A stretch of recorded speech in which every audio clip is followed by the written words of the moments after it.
मैं यही तो समझना चाह रही थी ना तहसीन जी, यही समझना चाह रही थी। एक्चुअली आप जब कह रहे हैं तो थोड़ा गलत सेंस ही आ रहा है। मणिपुर की चिंता आपकी वाजिब है, मणिपुर पर आप सवाल पूछिए, बिल्कुल ठीक है, लेकिन जो मणिपुर में नहीं हुआ तो क्या वेस्ट बंगाल में भी नहीं होना चाहिए? क्या वेस्ट बंगाल के चुनाव को छोड़ देना चाहिए और मतदाताओं को ऐसे ही मरने दें हिंसा में? बिल्कुल, मैं आपकी बात, मणिपुर में तो छोड़ दिया था, उसके लिए माफी मांगे, लेकिन मैं बिल्कुल आपकी बात से इत्तेफाक करता हूं। आप ही ने जो क्लिप बताया आदरणीय गृह मंत्री जी का, उन्होंने कहा कि अगर कोई हिंसा हुई, कोई गलत काम हुआ, हम उल्टा लटका के मारेंगे। गृह मंत्री जी के शब्दों पर मैं नहीं जा रहा हूं, भावनाओं पे जा रहा हूं। लेकिन जहां तक मेरी जानकारी थी, प्राची जी, मैं आप मुझे करेक्ट करना, ये सेंट्रल फोर्सेस इलेक्शन कमीशन के नीचे आते ना, गृह मंत्री जी के नीचे आते। गृह मंत्री जी डिसाइड करेंगे, इसीलिए शंका होती है कि आपने ठीक से सुना नहीं। वो कह रहे हैं 4 तारीख के बाद जब हमारी सरकार बनेगी तो कोई भी गुंडागर्दी नहीं कर पाएगा। उन्होंने ये कहा है। वो अपनी सरकार के अंदर क्या करेंगे वो विजन दिखाने की कोशिश कर रहे हैं। खैर, आपके चूंकि सवाल है तो मोहम्मद अमीन जी आप ही क्लेरिफाई कर दीजिए। बहुत सारी शंकाएं हैं भाई विपक्ष के मन में, तहसीन जी के मन में, अभी फराज जी भी बोलेंगे, वो भी सवाल खड़े करेंगे, मानव जी। वो कह रहे हैं भाई इतनी बड़ी संख्या में फोर्सेस की जरूरत क्यों है? यहां ऐसा क्या है पश्चिम बंगाल में कि पूरा छावनी बना दिया है? प्राची जी, जैसा कि पता है कि मैंने सारा जीवन और इलेक्शन कमीशन ऑफ इंडिया की नौकरी की और वहां पर देखा किस तरह क्या कार्य प्रणाली होती है, तो उस बारे में मैंने समझता हूं कि मेरा कोई पक्ष रखे, किसी पार्टी का प्रवक्ता, वो अच्छा नहीं है। मैं पूरी आपके जो दर्शक हैं लाखों करोड़ों, उनको समझाना चाहता हूं और बताना चाहता हूं, और बंगाल के जो लोग देख रहे हैं उनको भयमुक्त करना चाहता हूं। जहाँ तक सर है इलेक्शन कमीशन का, इलेक्शन कमीशन ने कोई पहली बार ना तो वहाँ ट्रांसफ़र पोस्टिंग किए, यह हमेशा होता आया है।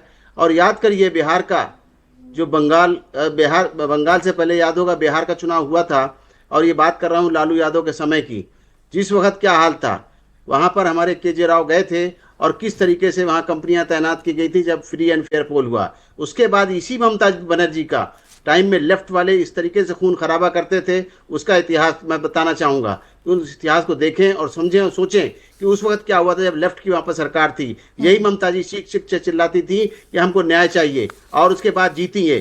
3 इलेक्शन जीत चुकी हैं, कभी भी इस तरह की कोई वारदात नहीं हो पाई। और आज की बात मैं बताता हूँ कि आप यह देख लीजिए कि इन किसी पार्टियों को इलेक्शन नहीं कराना है।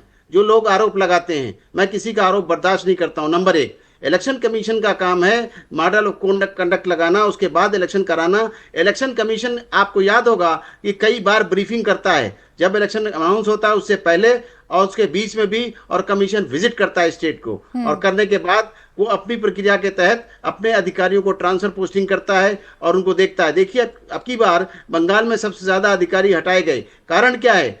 सब कुछ पता है, ब्रीफिंग होती है और वहां से रिपोर्ट्स आती हैं। आज आप देख लीजिए कि अभी आप जो दिखा रही हैं कि अभी तक कोई भी 26 में एक भी मौत नहीं हुई है। कारण क्या है? इससे पहले आप देखिए कि 58 मौतें हुई, इससे पहले 12 मौतें हुई।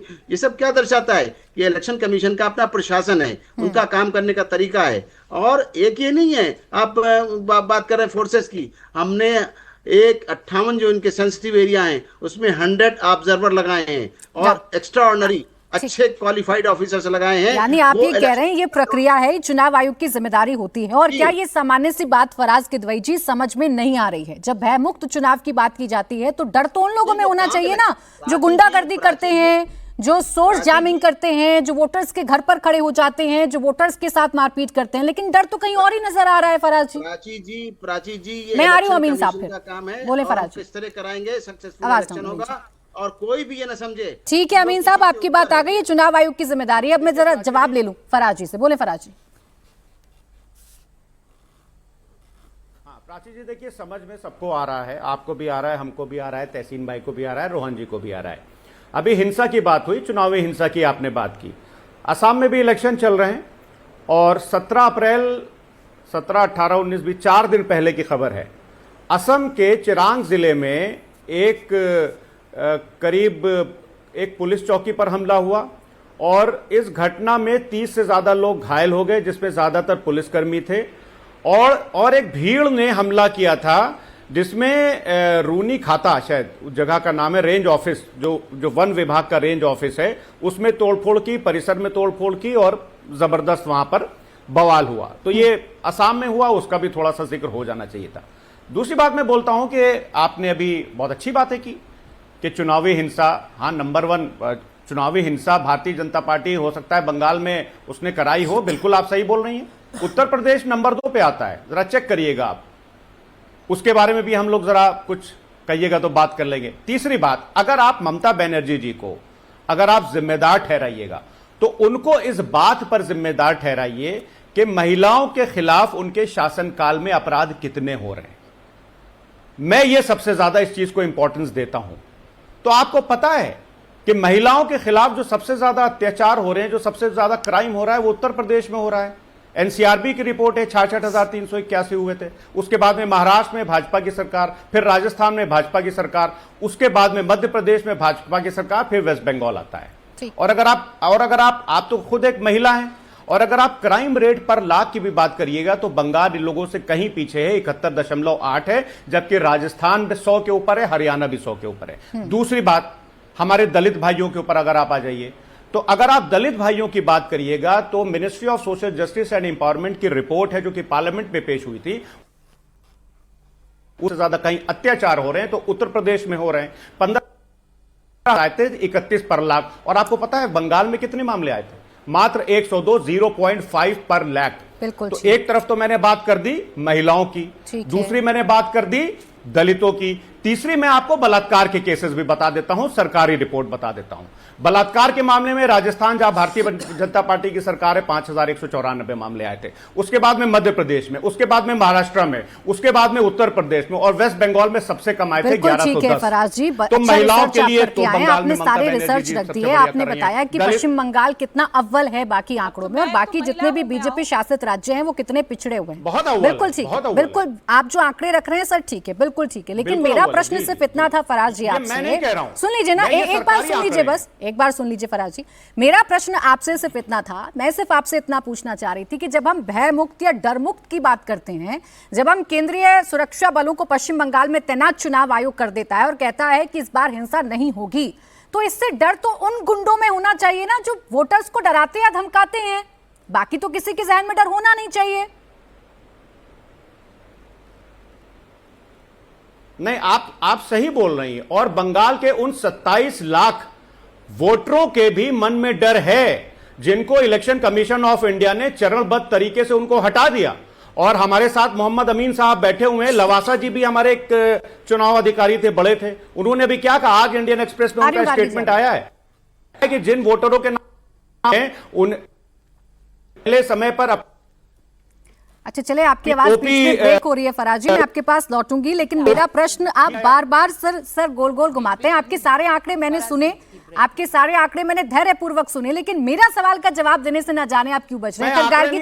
गार्गी जी आप आ जाएं चर्चा में, आपकी आवाज थोड़ी ब्रेक हो रही है फराज जी, कनेक्शन ठीक हो जाए मैं लौटूंगी फौरन आपके पास।